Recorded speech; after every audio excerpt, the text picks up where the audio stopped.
Hey guys, welcome to my channel. I hope you're all doing very well. So I just watched the live action remake of The Lion King. Let's talk about it. So the live action remake of The Lion King is directed by Jon Favreau, who also directed the Jungle Book remake. In that case, you had an older animated film that wasn't very spectacular. It didn't really shine when it comes to the animated classics that Disney has. And so it very much could have used that improvement. And I think Jon Favreau did an excellent job bringing something new to the table when it came to that film.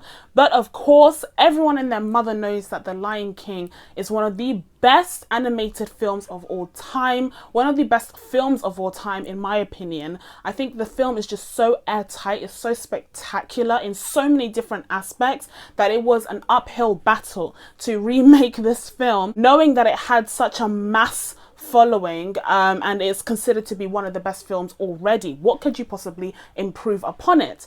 Well, I have to say today, after watching The Lion King, that there's not much that you can improve upon it, and I could have told you that from seeing the very first trailer and seeing how it was a shot-by-shot remake of the original Lion King. So let's get into this review. We're going to talk about the good, we're going to talk about the bad, we're going to talk about whether or not this film measures up to the original. Let's get into it. So first off, let's talk about the good parts of this film. Now, there will be spoilers during this review. Obviously, if you have already seen The Lion King, then you already know exactly what's going to happen in this film, because it's very much a shot-by-shot remake, even more so than any of the other live-action remakes that we've gotten so far. But I will say that a good point that has to be praised is some of the casting. I really enjoyed some of the new cast that we get here. I really enjoyed Donald Glover as adult Simba. I thought he was superb. The moment that he becomes adult Simba, when they're singing the Hakuna Matata song, and at the very end he's like the adult who comes in, it just gave me chills. I thought it was absolutely amazing to hear Donald Glover's voice, because it's similar enough to the original voice of Simba, but at the same time it brings something new and something a bit edgier to the performance. So I really appreciated that on that front. I also just enjoyed his voice performance overall, even when he wasn't singing. I did feel like there were some cast members that didn't really fit in with the characters that they were portraying, and we'll talk about that later on, but Donald Glover certainly wasn't one of them. I think he was very much a good choice for this character. And of course, let's talk about the elephant in the room, or the beehive in the room, and that is of course Beyonce in the role of Nala. Now, Nala was never really a shining character in the original. They definitely did something a bit meatier, a bit beefier with her in this rendition of the character, and of course they needed to give Beyonce something to do, because you don't just cast Beyonce, give her a throwaway role, and they very much did that. They beefed up the character, added a bit more story elements to her, not a lot, but they definitely gave her a bit more to do in this version, which I appreciated, and I felt like it was very organic as well, which we'll talk about when we talk about the story elements. But in terms of her performance, of course Beyonce delivered vocally. There is no surprise there. The addition of the song Spirit was a nice addition to the film. It was kind of one of the only real additions that they had, but I think it was a welcome one. Definitely fit in with the overall vibe of The Lion King, and it just gave Beyonce a chance to shine with her voice.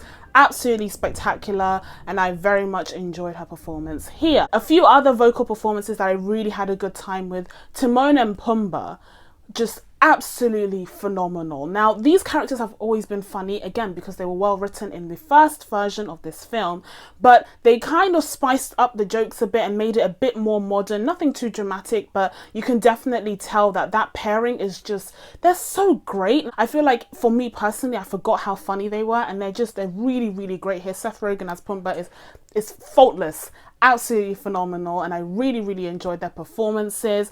And I also liked somewhat the hyenas. I thought they were cool. Zazu, I thought he was cool, but it wasn't enough of a difference for me in their performances to be like, yes, I very much prefer this version of Zazu, this version of the hyenas versus the original. I could take him or leave him, really. You of course have the return of James Earl Jones as Mufasa, and he's pretty much faultless here as well. I mean, there was no way that you could get anyone other than James Earl Jones to play this character, because it's just synonymous with him at this point, and I think he did a great job here, as he did in the original, and it was really cool to have him there, because it kind of grounded the film in the original, which raises debate as to whether or not there was any point in this film existing, which again we'll get into, but it definitely was a welcome voice to be heard. So now let's get into some of the story elements of this film. Like I've already said, this is pretty much a shot-by-shot remake of the original film,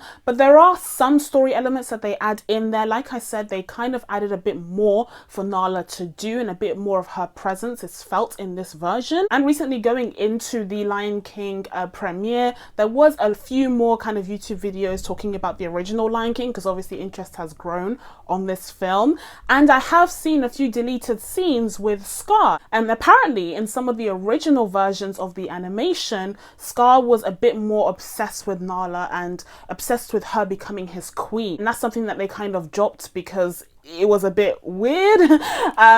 But they definitely introduced some aspects of that into this version of the story, except it's not with Nala, it's with Simba's mother. I think that was a very interesting addition to have in there because it makes sense, and at the same time it's an organic way of giving the female lions, the lionesses, a bit more of a presence in the film. Also, I really enjoyed having a bit more of an insight into what made Scar's reign so horrific. Like, why was it that Simba really needed to come back, that Nala really needed him to come back? And this film really emphasizes Scar's bloodthirstiness, and that pairing with the hyenas just was never going to work because it brought an imbalance to the circle of life. It definitely felt like Mufasa's reign had very strict rules when it came to hunting, which was alluded to in the original film but was made very, very clear here. And so when Scar brings the hyenas into the Pride Lands, they end up ruining that balance, ruining that harmony, that natural harmony that Mufasa's reign maintained. And so I thought it was really interesting to have that be a significant factor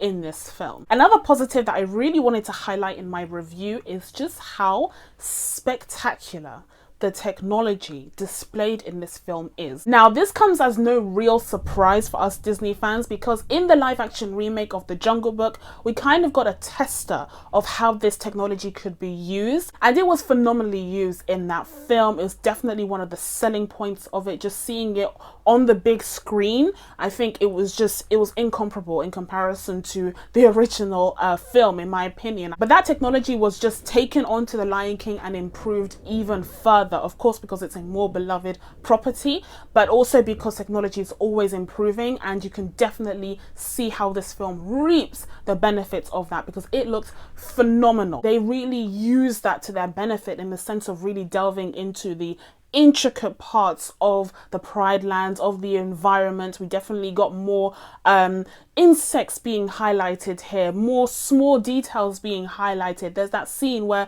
Simba's tuft of hair is flowing through the winds and going from environment to environment, and it definitely makes use, it shows off even the technological advances that this film benefits from, and it's absolutely spectacular. So just the technology on its own and the visuals are just mwah, chef's kiss, magnifique. So now we're going to get into some of the negatives of this film. The main problem that I have here is that there is no point for this to exist. There just isn't, other than, of course, money. All the money in the world is what this film is going to make, because nostalgia sells. Nostalgia sells so much right now. Everything is getting a reboot, a remake, a reimagining. And of course, Disney is on this self-imposed mission to bring back all of the animated classics that we remember from our childhoods into live action remakes. And they're doing very, very well financially for the most part with this endeavor. But whether or not it actually benefits the story itself, that kind of depends. And like I said already, I think with The Jungle Book, it worked because that film was never really perfect to begin with. But with The Lion King, it's one of the best. Like, you can't really top it. You can't really do much to improve upon it. And I don't think that this live action remake does that. It essentially just gives us what we already loved about the original, just repackaged with this amazing technology and handed over to us so we can pay even more money to see a film that we already probably own in whatever physical copy that we have. And I also say that unlike The Jungle Book, where The Jungle Book was created when Disney wasn't really having its renaissance period yet, it was kind of going through a hard time. A lot of the animated films that Disney was putting out at that time felt a bit scratchy. They weren't as refined. But the animation for The Lion King? Are you kidding? Like, that animation is beautiful. It's spectacular. The way that they use the colors, the color palette there is so much more vivid than in the live action remake. It's not like even the technology, whilst it's great here, is a huge improvement on the original, because it's not. The visuals in the original are also spectacular. And in fact, the visuals here, whilst they're amazing, they do actually hinder the film, in my opinion, because a lot of the animals are so realistic that they can't convey the human-like characteristics, the human-like emotions that the lions need to be able to convey in this story. Simba, for the most part, when he's very young especially, his facial expressions look so off because they're not really pronounced, and they couldn't make them pronounced because they're going for a realistic angle. But in real life, lions don't experience the human-like emotions that would be entailed in a Hamlet-like story. So it doesn't make any sense, and it does hinder the film in terms of having an emotional connection with the characters because they aren't able to evoke that emotion. And the most significant case for this is Scar, who looks nowhere near as evil and menacing as his animated counterpart. And on top of this, I wasn't a huge fan of Chiwetel Ejiofor's performance as Scar. I hated that they cut short the Be Prepared song. It's one of my favorite songs in The Lion King, and I didn't really like that shortened edition of it, although the visuals for that were really spooky and really dark, and I really liked where it was going. I was just upset that it kind of left the party earlier than I expected it to. But I wasn't a huge fan. They should have brought back Jeremy Irons, bring back Mufasa, bring back the original Scar, and I would have liked this film much better already. But they decided to go for a new actor, which fair enough, but I still think that Jeremy Irons' performance as Scar is faultless.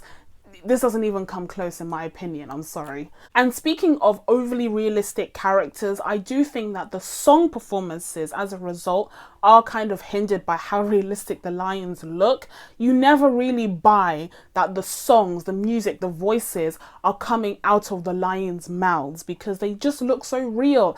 It doesn't feel organic in the way that it does with the animation, because the animation can afford to be a bit more flexible, a bit more fanciful with the way that the characters are portrayed, versus in this live action remake where the lions look so real that it's hard to kind of trick your brain into thinking that they're the ones who are actually singing. So overall, what did I think of this film? Look, on its own, in a vacuum where no other Lion King exists, this would be like phenomenal. I think this would just be, it would blow people's minds. Oh my goodness, Disney has just struck gold, because it's absolutely amazing. But the other Lion King does exist. We already have something that is phenomenal. We already have pure gold. They decided to convince us that this is something new, that this is something worth checking out in the cinema. And I do think if you're going to see it at all, it is worth checking out in the cinema because of those damn visuals. But this is just a retread of a film that we already know and love. And we already have that version of the film. It begs the question, what's the point of making this one? And it's all about this at the end of the day. It definitely feels like a cash grab. They invested a lot of money into this cash grab, just in terms of the casting, the promotion, the film itself, but it's not necessary when it comes down to it. And I do feel like this wasn't even a live action remake, first of all because it's hardly live action, it's all CG, and secondly because it's just Animal Planet. We don't need a live action remake of The Lion King because that's Animal Planet, that's Planet Earth, that's a documentary about lions. So at the end of the day, I don't find the existence of this film to be necessary, but I did have a good time revisiting the Pride Lands and just enjoying the spirit, the mood that is The Lion King. As a result, I am going to give this one a 6.5 out of 10. So that's it from me. Now that I told you guys what my thoughts were on The Lion King, it's time for you guys to let me know what your thoughts were down in the comments below. Please be sure to subscribe to catch new videos coming up. Thank you guys so much for watching. I really appreciate it, and I will see you in the next one. Bye!